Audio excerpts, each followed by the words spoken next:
Welcome to the Life Doula Podcast, where we explore the importance of having courageous conversations, specifically focusing on finding peace in end of life talks.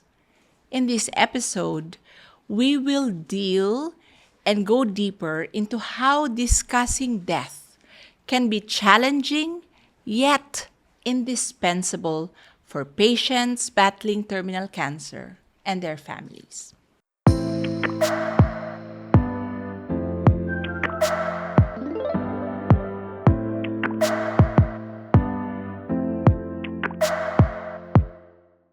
Welcome again to the Life Doula Podcast. Today, we're joined by our guest, a returning guest, who's very dear to me, to share the insights on navigating end-of-life discussions in the context of terminal cancer.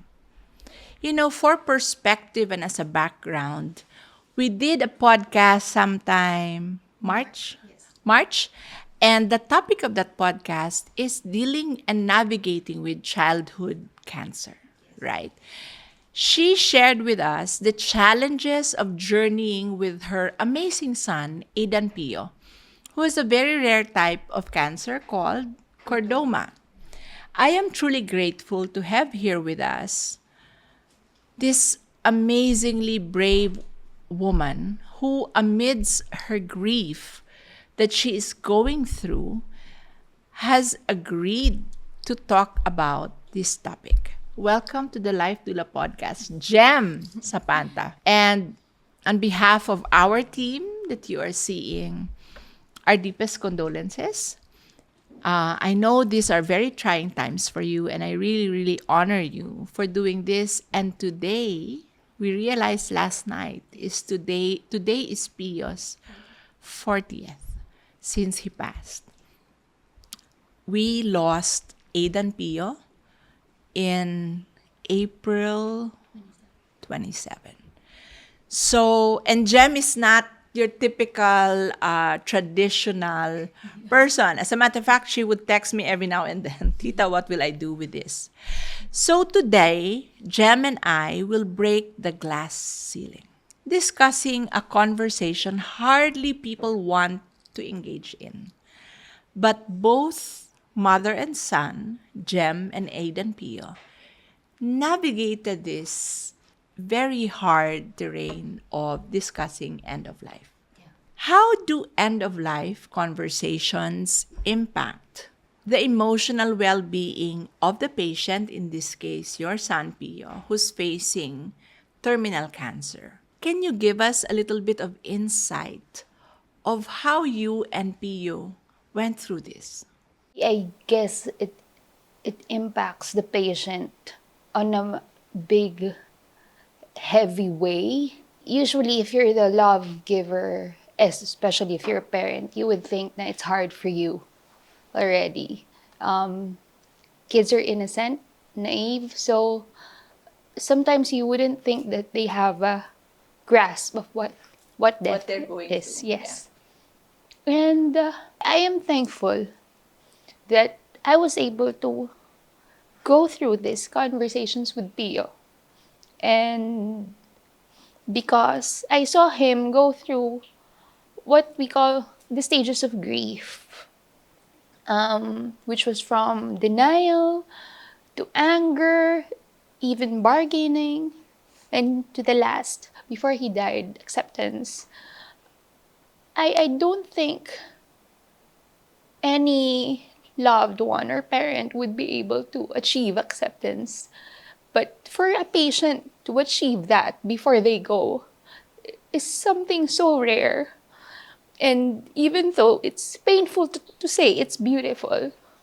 Because I know I was able to provide the best emotional support that he needs. Not only as a mother, but I felt like I'm a real friend to him. I remember it was February. He was already having weakness on his neck and arms. by that time, we already had 2 scans, both of which everything was okay with the shunt. The tumor was not growing, but there were more gray parts in his brain, meaning more parts of his brain was dying, and nothing is being offered by medically anymore. It's just to give him comfort. In terms of pain, Pio has a high threshold of pain. I also think he rejects pain meds because I would know that he's in pain, and he doesn't want me to know. But there's a time that I saw him frustrated with himself because he was confused. Why was this happening? I have everything. I passed all the labs. Nothing is wrong. My scans are okay. But why is this happening? You were referring to the deterioration and Yes.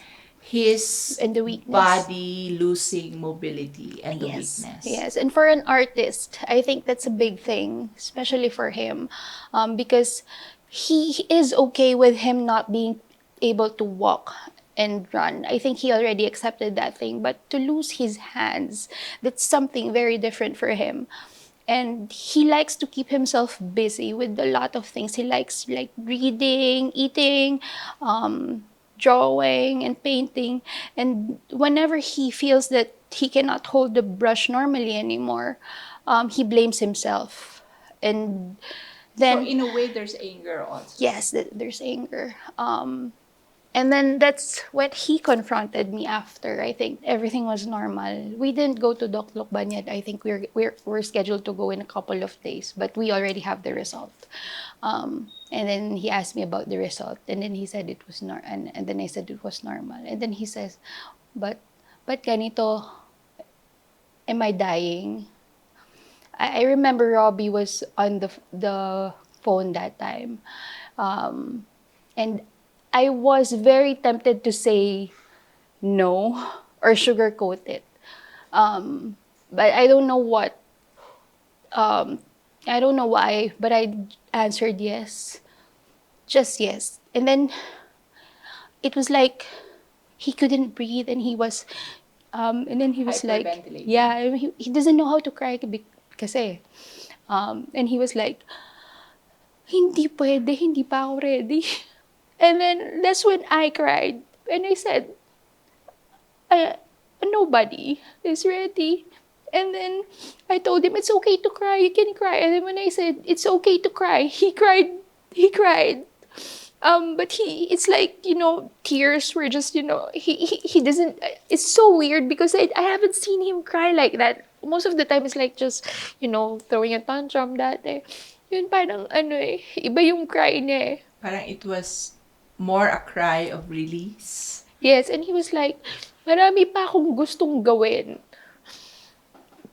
And I guess, I felt like there were no words that I could say there. Other than, I know, but I'll be here to help you do that. And then we just sat there. I guess Robbie on my headset was saying, why? Why did you tell him? He was like that. Oh my God. And then that night, when I put him to bed, he said, thank you. And I was like, for what? He's not really that vocal with saying thank you to me. And he said, kasi sinabi mo yung totoo. Wow. And then from that, conversations about dying and his disease was easier. Yeah. I remember this was about the time he started having sessions with me, right? Because his initial, not complaint, but he was venting that how come fear is more pronounced at my age. And I remember every time we would have a session, he would ask you to leave. Yes. Because really that was the start of our end of life discussions. He was asking me questions and all of that. So I think your son, Aidan Pio, is such a brave soul, even initiating that question. Yeah. He literally pulled the trigger before you did, Yes. right? Yeah. Like, am I dying? Because the reality is, the person living with cancer knows. So for families who would say, let's not tell them, the patient knows. their body better than anyone, right? Now, Jem, we've been talking about this a lot. What obstacles do you think often prevent that discussion, patient and families engaging in open discussions about death and dying? I think it's more of fear of death itself, and fear of, it's like, if you acknowledge the possibility of death, people equate it with you giving up. So Yeah. I think that's I think that's one very of valid. Yeah. the big obstacle that we have with talking about dying. There's also in our culture, where Filipinos are usually happy-go-lucky. We don't want to talk about trivial things. We equate death with negativity, which we shouldn't, because death is a part of life. Yeah. And I think, in a way, because both of you are really different in a sense, because mother and son literally grew up together. Yeah. And sometimes he plays the role of the parent. Yes. So you both were able to create a safe space for these things to be discussed. So can you categorically say that having an open discussion about death and dying to someone who knows he's terminally ill helps in both your journey, both as a parent and as him as a son? Yes, it helps a lot. If not, I think it's a must. I know it's really hard, especially for other parents to accept it, because we do not want our kids to die. But being diagnosed with cancer itself, it's like there's the possibility of it being sooner than we expect. The fact that it's already unnatural for your kid to die first is there. Another would be, accepting that it's gonna happen. So, talking about it, I think should be a must.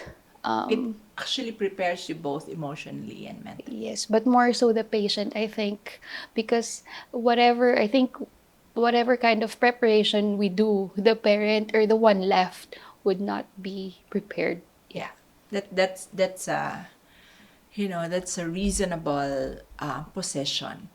Can you share with us a poignant example, or like a breakthrough moment that occurred between you and Pio, other than him asking you, "Am I going to die?"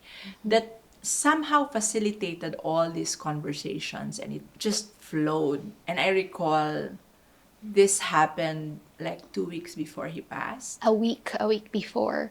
Well, there were already we've already been talking about it casually, like around mid-April, after after we aired the podcast. He watched it twice so that we can have more views now. He I remember discussing he wanted to be buried, and then he was like, "I want that corrected," and I said, "It's already recorded and posted. We cannot do that." He said, "Please post on my page that I want to be cremated," and I'm like, "People do not need to know." And he's like, "No, I want them to know." I know. He was insistent, yes. even if we can record, Yes, I don't know. Yeah. to change that portion, that he has changed his dying wishes Yes. of being cremated because he wanted To be brought to NASA in Texas. He wanted his ashes for as there. long as For as for as long as Bellamy doesn't leave him there. Yes, yes, and also he wanted to be, his ashes. He wanted it to be made into a diamond. He remembered watching in Shark Tank, and I told him, we watched Shark Tank when I was pregnant. That was in 2018. Yeah, there's a business like that, and then we searched for it, and I told him it's $3,000 PO, so you cannot die now. We have to save for it, and he was like, I want to be a when I told him, why diamond? Because, and he said, yung song ni Rihanna, like a diamond in the sky. So he was joking. And I was laughing because I thought everything was like theoretical and, just a joke. A week after that, around April 20, I know the date because we were supposed to go with Bellamy to an event in a mall. And we opted not to go because his neck was kind of painful that day. So we bonded at home, and then we were lying in his day bed. I told him, hug lang kita kasi naantok ako. I want to rest. Tapos sabi, and then he said, masakit ba? And I'm like, to die. And I'm like, Wow. is it like to die or afterlife? Sabi niya lahat. And I'm like, dying itself, I don't know. And he even joked, of course, di ka pa namamatay. And I'm like, very okay, yeah, Pio. yeah. And then, but the afterlife, there's no pain for you. Only for those who will, you leave like us. Kasi mamimiss ka namin. And it's like he doesn't care now I will be in pain. He was just, and then, his next question was, makaka-paint ba ako doon? Sabi ko, and then, I'm like, oo naman, baka nakatayo ka pa. Tapos sabi niya talaga, tapos sabi ko, baka nga sa Jupiter ka pa nagpe-paint. And his face was dreamy. And knowing Pio, he doesn't, imagine things this way. He doesn't daydream. Yeah, he doesn't daydream. He paints, but he doesn't, he doesn't like watching cartoons like SpongeBob. He finds it silly, too silly. So for him to imagine him painting in Jupiter, it's something. It's so not Pio. And I nakiride ako sa kanya. Tapos sabi ko, baka nga wala ka ng wheelchair noon. Tapos sabi niya, talaga? And then that's when it's so hard kasi I realized why. And then I asked him, bakit may masakit ba? Sabi niya, wala. Natanong ko lang. And then I said, kung may masakit na sobra, and if it's too hard, okay lang, you can let go. Kaya naman namin. I'm old na. Adult na ako. And then, tahimik lang siya. I was waiting for him to i-console me rin. Na parang di pa, tinatanong ko lang, wala siyang inano. Tapos umiyak na ako. As in, hinag ko siya. Tapos sabi ko, sorry, you're sick, sorry. And he was just like, hug sana kita, pero hindi ko maangat yung hands ko. Kasi medyo hina na siya noon eh. Pero parang gusto niyang tumawa. And I'm like, tara kain na nga tayo. So we ordered chicken na lang noon kasi wala na akong gana magluto. And ang lakas pa niya kumain. So, I guess that's... Until the end, right? Until the end. His last meal was bulalo. So, yung sinabi niya when he was diagnosed, kasi sabi, mga NGT, ganyan-ganyan, nung bata siya, sabi niya, no tube, hanggang dulo. Siya na sunod. Yeah. He actually, in one of our sessions, said he doesn't want to go through another surgery because he feels he's losing something after. Yeah. Like he doesn't regain Yeah. everything back. Yes. And he's always worried if he can paint again. Yeah. How important is it for healthcare professionals to be able to support the patients and their families in embracing through this, end of life point? It's the key to a patient's acceptance of what they're gonna go through. We're very blessed to be blessed with the best doctors and also the most soft-hearted doctors who Compassionate. Yeah, compassionate. They're frank. They do not sugarcoat, they tell you if this doesn't have a cure, this is just for palliative. At the same time, they're soft about it. It's not, yung hindi siya yung walang feelings. Meron eh. I guess through the decade that we have been in and out PGH, the doctors became our friends. You're free to name the doctors. Yeah, there's Dr. Lukban, Dr. Gap, and Dr. Marian, who was a resident when we met her, and then now she's someone who's specializing in palliative care for kids. I remember I was so hindi ko mag-grasp yung gusto pag-aralan ni Doc Marian nung resident siya. And she's a big part of Pio's, acceptance. yung may mga life lessons siya nung nagkikimo siya noong 2017. Tapos parang ginawa pa niyang ambassador for bravery niya si Pio. She has this group called Kulay wherein Yeah. she uses art as a Yes. therapy for Yes. kids Yes. in I actually PGH. met them in Yeah. PGH. And I guess nung na-introduce kami nung 2017, dun sa may ganun palang specialty, mas maluwag yung Yung, yeah, I think that's when we started accepting na there might not be a cure for his cancer. And that's when we started living life to the fullest. Yeah. Not really just wanting to be cured It's more of I want to live my life to the very best that I can, even if I'm sick. Parang ganun siya. That's true. How did acceptance of mortality impact the quality of the life of Pio? Because by then, he knew he was terminally ill. But every time he walks in the center, I mean, he's wheeled in the center, parang he doesn't carry this aura of fear. Yeah. He was always curious, what's the healthy food today? Yeah. What are we having? So that acceptance has helped him like really open up his world, Yes, right? yes. I think it made Pio live life better. Like, he's thankful with so little things. At first, kasi if yung hindi pa niya accepted, you mentioned anger, he had parang ang taas-taas ng expectations niya sa sarili niya. And so, what happens is, imbis na for that day, na-recognize mo yung, uy, naitaas ko yung hands ko ng ganito.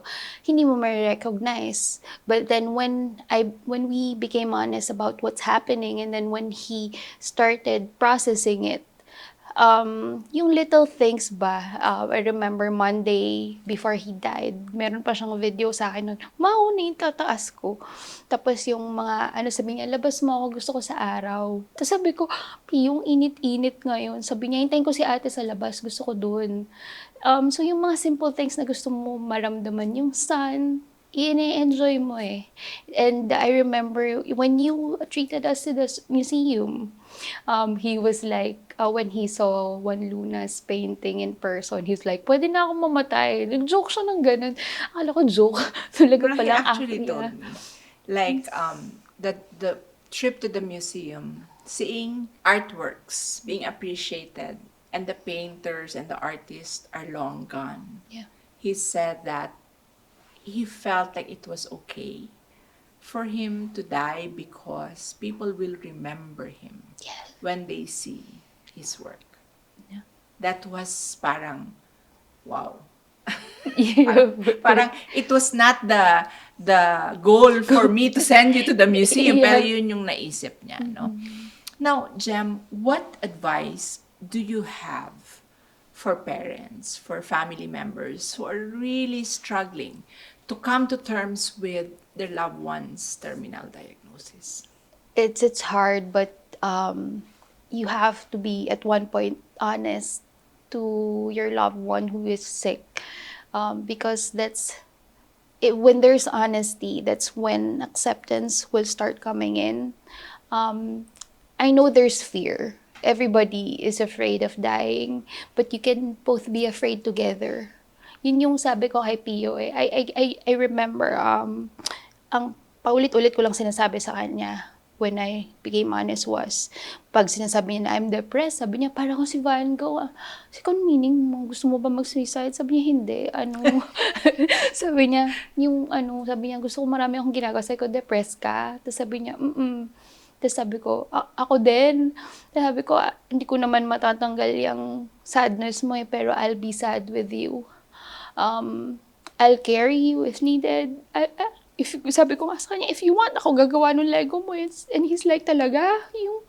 Yung ganong things, you can do it together And I sense so much flow into that conversation. Parang hindi siya mabigat, malungkot, pero hindi mabigat. Yes, Because yes. you again, you created a safe space. I've been looking at this. We use this during Pio's life celebration. What is the significance of this? That's his MOVA globe. He got that in 2017 while having or doing chemo. He calls himself Jupiter kasi it's his favorite planet. When he was a kid, naalala ko, he had an interview with Rated K. Ang sagot niya kaya na favorite yung Jupiter because it's massive. Massive pa yung word niya.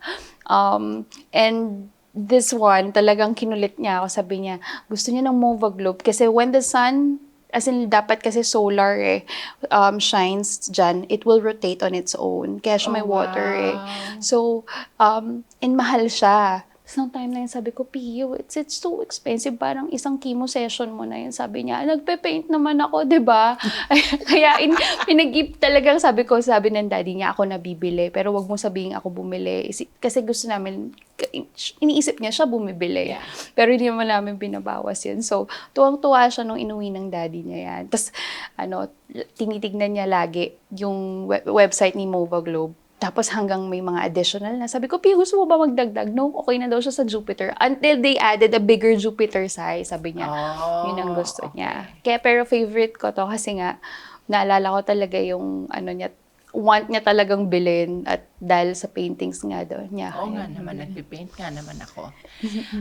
Jem, how can we continue to normalize and encourage dialogue surrounding death and dying in our culture, in our society? And how do you feel about end of life talks now that you've gone through it? Actually, parang parang therapy session. Parang siyang part of grief processing for me. I'm still in the process of accepting that grief from losing Pio is gonna be a part of my life already. We live in a culture that thinks grief is just temporary, something we move on. But really, if it's there, because there are a lot of types of grief. You grieve when you lose a job. You grieve when you Get out of a relationship. Yes, or when you lost something. So, but grieving from a death of someone you love is different and it's permanent. Because I think that grief and that pain we feel from the grief is the only thing that connects us to them. So I'm still learning, but and I want our culture to be more aware and open to this kind of mindset about grief. Na we shouldn't shun it away. We should talk about it. Yes, and it's okay to talk about it, and you don't need to cure the grief. It's not a problem that you need to fix. Yes, you just need to give the grieving person a space to grieve. Like, let them grieve. There.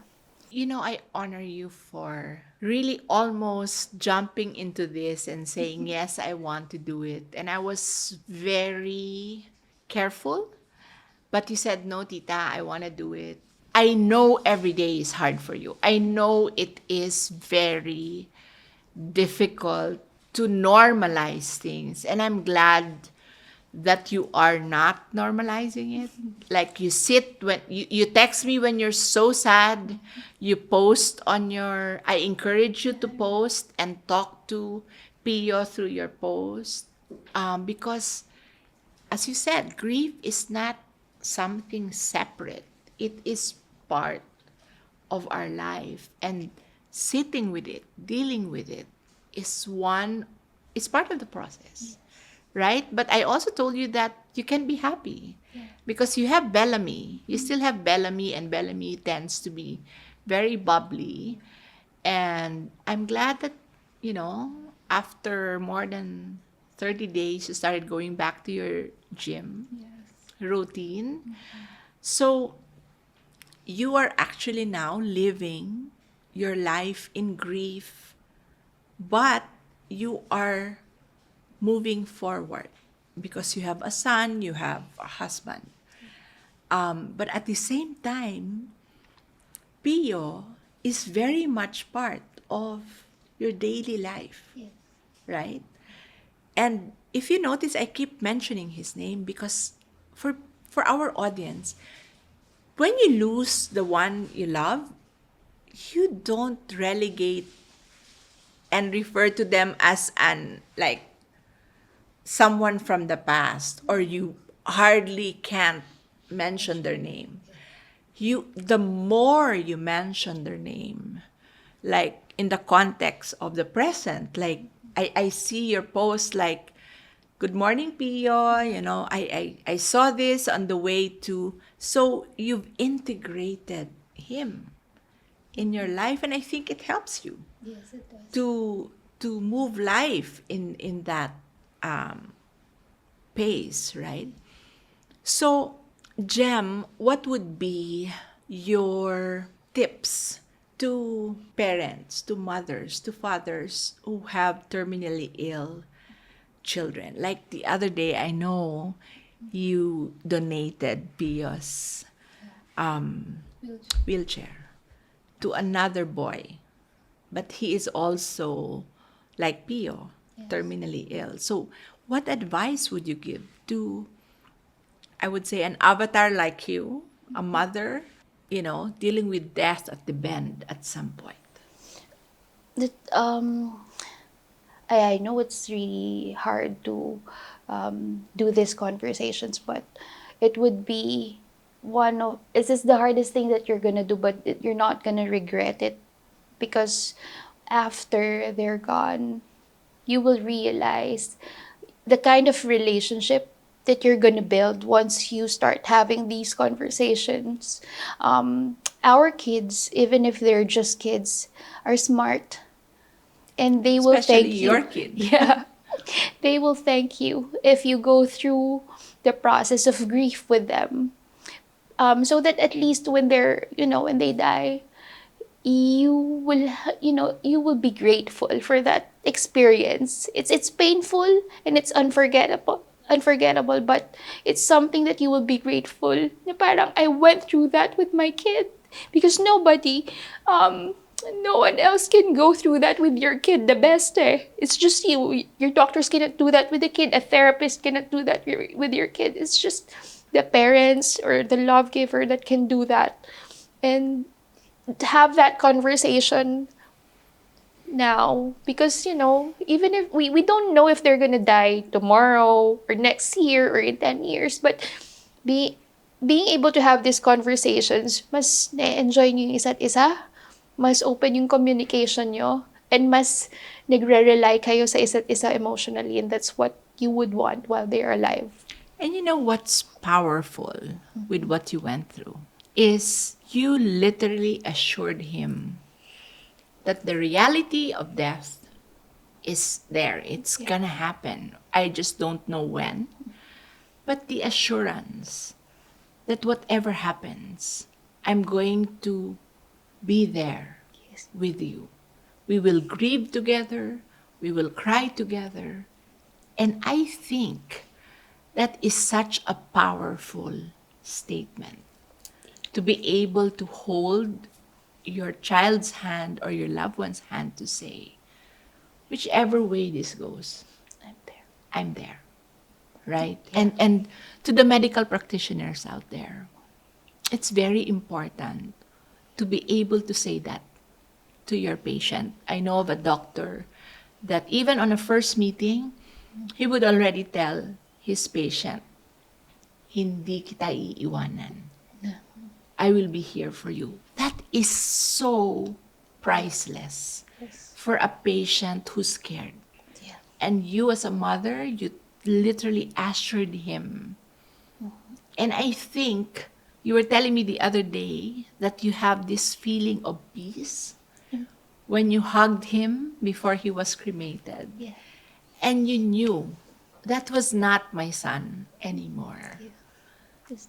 That was a representation of him. Yes. But you see, Jem, his soul will forever be in your heart. And you feel that every day, Yes. right? Sometimes in a naughty way, because Pio sent you a couple of big frogs. Yes. He's the only one who knows you're scared of frogs. How do you plan to honor Pio? Well, I would live my life like how he lived his, colorful and to the fullest, even if the pain is there. Like him, he was on pain all his life too. But you wouldn't notice that he is. I'll also continue in sharing his art. That's one thing wants to be known for. He wants to be known for being a painter, an artist, instead of a kid who died of cancer. um, I should note that it's like when you look at it, I brought him into this earth beside me, and he died beside me too. So it's like it Full was full circle. circle. Yeah. Full circle. And I know that every time you feel low, every time you think about how he responded to the cross that he carried, I see you like shifting and saying, Pio, you you carried your cross well, so I'm gonna live my life well, painfully even if you're not here. And you know that we are with you. Doc Alex has volunteered. People will look forward to his exhibit in PGH sometime July 9. July. And there's just so many things we can do with his art. This center is full of it. I know you have beautiful artworks that you've kept for yourself because Pio doesn't want you to sell them. There's so many ways to honor. You can write a book and even an ebook. There's because from the life celebration, your son really lived a full life, and true, his Jupiter, the massive impact, listening to the different people his life touched. He's really Jupiter, massive.